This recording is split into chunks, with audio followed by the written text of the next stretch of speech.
वैद्यनाथाच्या परळी या नगरी बीड जिल्ह्यामध्ये राष्ट्रीय स्तरावरचं अत्यंत देखणं सुंदर आणि आपल्याला ज्ञान देणारं असा पशुधन एक्सपो होत आहे। मी याला महापशुधन एक्सपो असं नाव दिलेलं आहे। आणि या महापशुधन एक्सपोला आमचे सन्माननीय लोकप्रिय अत्यंत कष्टाळू सदैव घड्याळाच्या काट्याप्रमाणे काम करत असणारे मुख्यमंत्री देवेंद्रजी फडणवीस यांनी आवर्जून यावं ही माझी इच्छा, माझा हट्ट होता आणि ते आज आलेले आहेत। तुमच्या सगळ्यांचे लाडके देवाभाऊ आले आहेत, त्यामुळे जोरात टाळ्या वाजवून त्यांचं आपण स्वागत करा।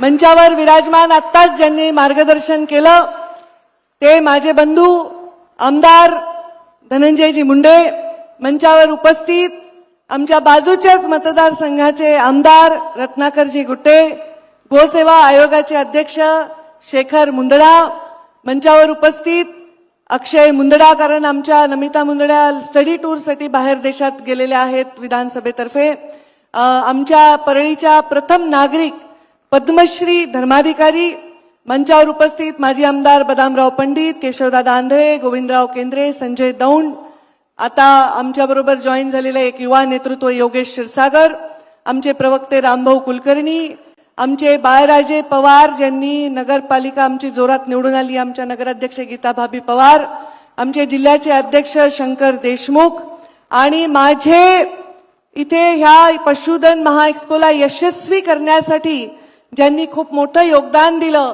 ती माझी पशुधन या पशुसंवर्धन विभागाची मोठी जी सर्व टीम आहे त्यांना लीड करत असणारे आमचे सचिव डॉक्टर रामास्वामी, आमचे कुलगुरू पशुविज्ञान विद्यापीठाचे खास या कार्यक्रमासाठी खूप आलेले आहेत ते नितीनजी पाटील, विभागीय आयुक्त जितेंद्रजी पापळकर, वीरेंद्रजी मिश्रा, डॉक्टर देवरे आमचे पशुसंवर्धनचे आयुक्त, खूप सुंदर काम त्यांनी केले, खूप मेहनत केली, आमचे कलेक्टर विवेक जॉन्सन, आमचे एसपी बीडचे नवनीतजी, आमचे पूर्ण पशुधनची टीम मुकणे वगैरे सगळी टीम, खूप चांगलं काम त्यांनी केलेलं आहे।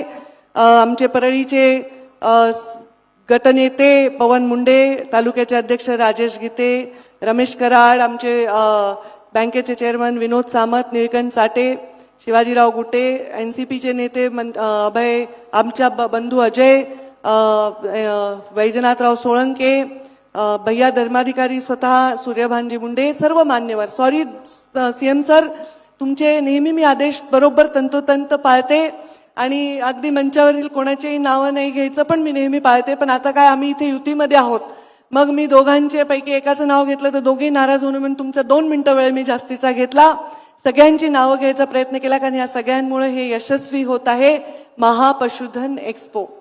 मला जेव्हा सन्माननीय मुख्यमंत्र्यांनी ग्रामीण विकास खातं दिलं होतं तर मला वाटत होतं की मी जरा बहुतांश शहरात वाढले असल्यामुळे मला ग्रामीण विकास करता येणार नाही, तर त्यांनी मला रात्री उशिरा फोन करून मला सांगितलं, पंकजा तुला जलसंधारण आवडतं, मी त्याला जलसंधारण जोडत आहे आणि मी त्यांचे आभार मानेन की त्यांच्यामुळे जलयुक्त शिवार या योजनेमध्ये काम करण्याचं भाग्य मला मिळालं आणि त्याचमुळे माझा दुष्काळग्रस्त बीड जिल्हा जो 2-2.5 हजार टँकरनी तिथे पाणी पुरवठा व्हायचा तो आज टँकर शून्य झाले आहे, टँकर मुक्त झालेला आहे, याच्याबद्दल मी त्यांचे खूप आभार मानते। या महाराष्ट्रामध्ये रस्त्यांची खूप आभाळ आहे, एक चांगली प्रभावी योजना कर असं देवेंद्रजी फडणवीस यांनी मला तेव्हा सांगितलं, तेव्हा मुख्यमंत्री ग्राम सडक योजना आम्ही करू शकलो आणि आज या बीड जिल्ह्यामधल्या कानाकोपरामध्ये, खेड्यामध्ये, वाडी वस्त्या तांड्यामध्ये मुख्यमंत्री ग्राम सडक योजनेतून रस्ते झालेले आहेत। 0% व्याज दराने सुमतीबाई सुकळीकर योजना आम्ही केली, तेव्हा बचत गटाची प्रभावी आम्ही काम करण्यासाठी उमेदमधनं त्यांनी आम्हाला मार्गदर्शन केलं। स्वतः प्रधानमंत्री नरेंद्र मोदी कार्यक्रमाला आले होते संभाजीनगरला, या महिला आज सर लखपती दीदीकडे वाटचाल करत आहेत आणि त्यांच्याबद्दल मला कौतुक वाटतं। तसंच आज जेव्हा तुम्ही पशुधनचं काम करण्याची संधी दिली, पशुसंवर्धन खातं मला दिलं, पर्यावरण खातं दिलं, तेव्हा काय करावं माझ्या मनामध्ये विचार येत होता की आपण याच्यामध्ये वेगळं काय करता येईल, तर आम्ही पहिलं राज्य आहोत महाराष्ट्र ज्यांनी पशु संवर्धन खात्याला कृषीचा दर्जा देऊन कृषीचे सर्व लाभ देण्याचं काम केलं। तेव्हा सर सीएम साहेबांनी अगदी 15 दिवसामध्ये ही फाईल कॅबिनेटमध्ये घेऊन हे मंजूर करण्यासाठी आम्हाला पूर्णपणे सहकार्य केलं. आज जे कृषीला लाभ मिळतील, जी व्याजाची सबसिडी मिळेल, जे सोलारची सबसिडी मिळेल, जे लाईट बिलामध्ये सबसिडी मिळेल, हे सगळ्या कृषीसारख्या सबसिडीज आमच्या पशुपालकांना देखील मिळणार आहेत. त्यामुळे ग्रामीण भागामध्ये उद्योग आणि उद्योजक वाढणार आहेत. मी सन्माननीय मुख्यमंत्र्यांना विनंती केली आहे की या पशुधन एक्स्पोमध्ये मी आपल्याशी वेळोवेळी चर्चा केल्याप्रमाणे मुख्यमंत्री ग्रामीण पशुधन उद्योजक अशी आम्ही योजना आणू इच्छितो, जेणेकरून ग्रामीण भागातील जीन पॅन्ट तरुण, टी शर्ट घातलेला, गॉगल घातलेला तरुण उद्योजक होईल.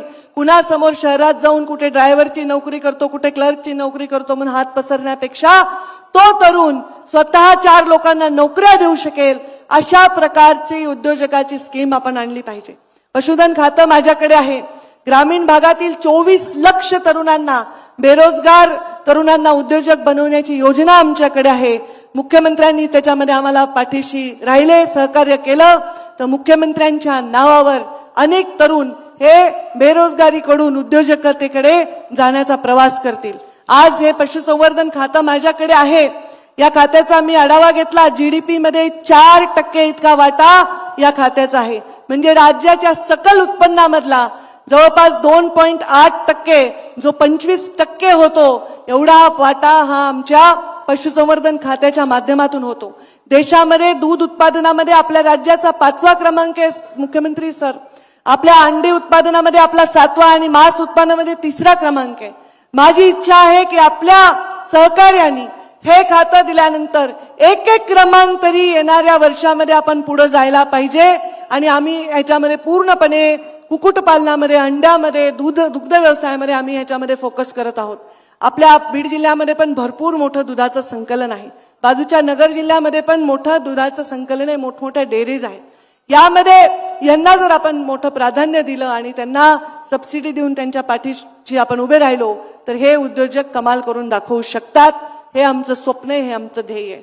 आज उमेदच्या माध्यमातून अनेक माझ्या महिला स्वतःच्या पायावर उभ्या आहेत. 0% व्याजदराने कर्ज मिळाल्यामुळे स्वतःचा व्यवसाय करतायत. मार्केटिंगचं समर्थन त्यांना मिळते. शासन त्यांच्या पाठीशी उभे आहे. मी आत्ताच कलेक्टरांबरोबर मी पूर्ण काल बचत गटाचा पूर्ण प्रत्येक स्टॉलला भेट दिली. तिथल्या महिलांनी अगदी हळदीपासून, कुंकवापासून, फळापासून, लोणच्यापासून, चटण्यापासून, पापडपासून सगळं मला पाकिटं दिले. सगळे पोतं भरून मी घरी घेऊन गेले. घरी साबणांच्या सौंदर्य प्रसाधनापासून या ग्रामीण भागातल्या महिला करता आहेत.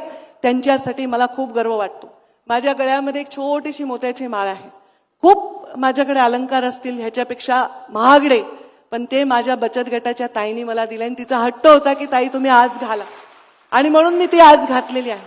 ही मोत्याची माळ माझ्या गळ्यामध्ये शोभतीये कारण तुम्ही स्वतःच्या पायावर उभा आहात. मला एवढा आनंद होतो. तसंच हे पशुधन खातं माझ्याकडे शोभावं. मुख्यमंत्र्यांच्या आशीर्वादाने मी गरीब माझ्या शेतकऱ्यांसाठी, या गरीब ग्रामीण जनतेसाठी काहीतरी करू शकावं, हीच माझी वैद्यनाथाच्या चरणी प्रार्थना आहे. उद्या शिवरात्र आहे आणि मला मुख्यमंत्री महोदय उद्या येणार होते, पण त्याही पेक्षा मोठा कार्यक्रम त्यांच्याकडे आलाय. सद्गुरूंनी त्यांना निमंत्रित केले, त्यामुळे ते तिकडे जाणार आहेत. आणि त्यामुळे मला त्यांनी म्हटले पंकजा मला येणं शक्य नाही. माझा चेहरा बघितला पडलेला, तर म्हटले मी एक दिवस आधी आलो तर चालेल का. आणि ते एक दिवस सगळे कार्यक्रम बाजूला सरकवून त्यांनी आपल्यासाठी आले. त्यांचं टाळ्या वाजवून आपण स्वागत करा आणि आभार माना. मुख्यमंत्री महोदय दरवेळी जेव्हा जेव्हा जिल्ह्याला आले त्यांनी जिल्ह्यासाठी खूप दिलं, राज्यासाठी खूप दिलं. आता त्यांना जिल्ह्यापुरतं मागणं, मतदारसंघापुरतं मागणं मलाही पटत नाही. या खात्याचं म्हणजे भविष्यामध्ये जसं ग्रामीण विकासमध्ये, जलयुक्त शिवारमध्ये, वेगवेगळ्या खात्यांमध्ये आपला वेगवेगळ्या योजनांमध्ये मुख्यमंत्र्यांचं नाव कोरलं गेलंय, तसंच पशुसंवर्धन खात्यामध्येही कोरलं जावं अशी कामगिरी माझ्या पूर्ण टीमकडून व्हावी, हे माझी इच्छा आहे. आणि त्या निमित्ताने आपण इथे आलात. मला हे खातं इतकं आवडलंय. म्हणजे सर काल आमच्याकडे सहकुटुंब सहपरिवार लोक इथे आले होते. माझ्या एक श्रीनिवास आगळे सरपंच होता अकोल्याचा, ते पूर्ण बायको पोरांना घेऊन आला. आमचा पप्पू चव्हाण तांड्यावरचा आमचा फार मोठा जिल्ह्याचा नेता आहे, आमच्या तांडा सुधारचा अध्यक्ष आहे, बायका पोरांना घेऊन आला. अनेक कार्यकर्ते सहकुटुंब सहपरिवार इथे आले हे पशुधन बघण्यासाठी. वेगवेगळे इथे त्यांना लेक्चर दिले गेले, त्याच्यातून ते शिकले आणि त्याच्यातून पुढे जाऊन त्यांना वेगवेगळ्या माहिती देऊन आम्ही त्यांना प्रयोग करणार आहोत. इथे आपण प्रयोग करतो. माणसामध्ये बायकांना, मनुष्य जातीत बायकांना किंमत करून घ्यावी लागते, भांडून घ्यावी लागते, पण प्राण्यांमध्ये स्त्रीला किंमत आहे, स्त्रीला किंमत आहे, मादीला किंमत आहे. त्यामुळे आता असे प्रयोग करतो. आमचा गोसेवा आयोग आहे, मुंदडाजी काम करतात, त्या गर्भामध्ये असे प्रयोग करू की त्याला गायच झाली पाहिजे, तिला म्हणजे स्त्री जातीची मादीच झाली पाहिजे, अशा प्रकारचा प्रयोग करतो. तिथे ते परिस्थिती आहे. तसेही प्रयोग आपण यशस्वी करून दाखवलेले आहेत. म्हणजे गाय होईल दुभती गाय. अंबरून वासराला चाटते जेव्हा गाय, तेव्हा तिच्यामध्ये मला दिसते माझी माय. हे शब्द मला आज आठवले. हे भावना आमच्या या पशुधनाविषयी आमच्या लोकांच्या आहेत. काल जेव्हा आम्ही त्यांना हात लावत होतो, लेकरांपेक्षा सुंदर यांना ठेवलेले आहेत. ताई, आम्ही यांची खूप काळजी घेतो, आम्ही स्वच्छ ठेवतो, जीव लावतो, औषध देतो, त्यांना खुराक देतो. म्हणजे एखादा पहिलवान लेकरू घरातलं कसं पाळतात तसं एखादा बैल पाळलाय. काय सुंदर इथे एक एक प्राणी आलेले आहेत. ते बघून मला खूप खूप बरं वाटलं आणि ह्याच्यात खूप काही करण्यासारखं, ह्याच्याबद्दलचा माझा आत्मविश्वास दुणावला. आणि आता मुख्यमंत्र्यांनी एवढ्या घाईगडबडीत येऊन या आत्मविश्वासाला खूप चांगली सोनेरी कडा दिली आहे. मला पूर्ण विश्वास आहे की येणाऱ्या बजेटमध्ये पशुधन खात्याच्या माध्यमातून मुख्यमंत्री गावागावातल्या शेतकऱ्याच्या, पशुपालकांच्या हृदयावर स्वार होतील आणि त्यांचे आशीर्वाद जिंकतील आणि त्यांना शिवाचे, आमच्या महादेवाचे आशीर्वादही मिळावे. उद्या शिवरात्री निमित्त माझ्या या पशुपालकांना खूप खूप चांगले दिवस यावे, हीच मी या निमित्ताने माझी इच्छा प्रकट करते आणि माझ्या वाढत चाललेल्या या भाषणाला मी थांबवते आणि माझ्या वाणीला विराम देते. धन्यवाद. जय हिंद, जय महाराष्ट्र. खूप खूप धन्यवाद मंत्री महोदया. श्रीमती पंकजा मुंडे मॅडम, आपण आपलं मनोगत व्यक्त केलं. आपण पुढील कार्यक्रमाकडे वळूया.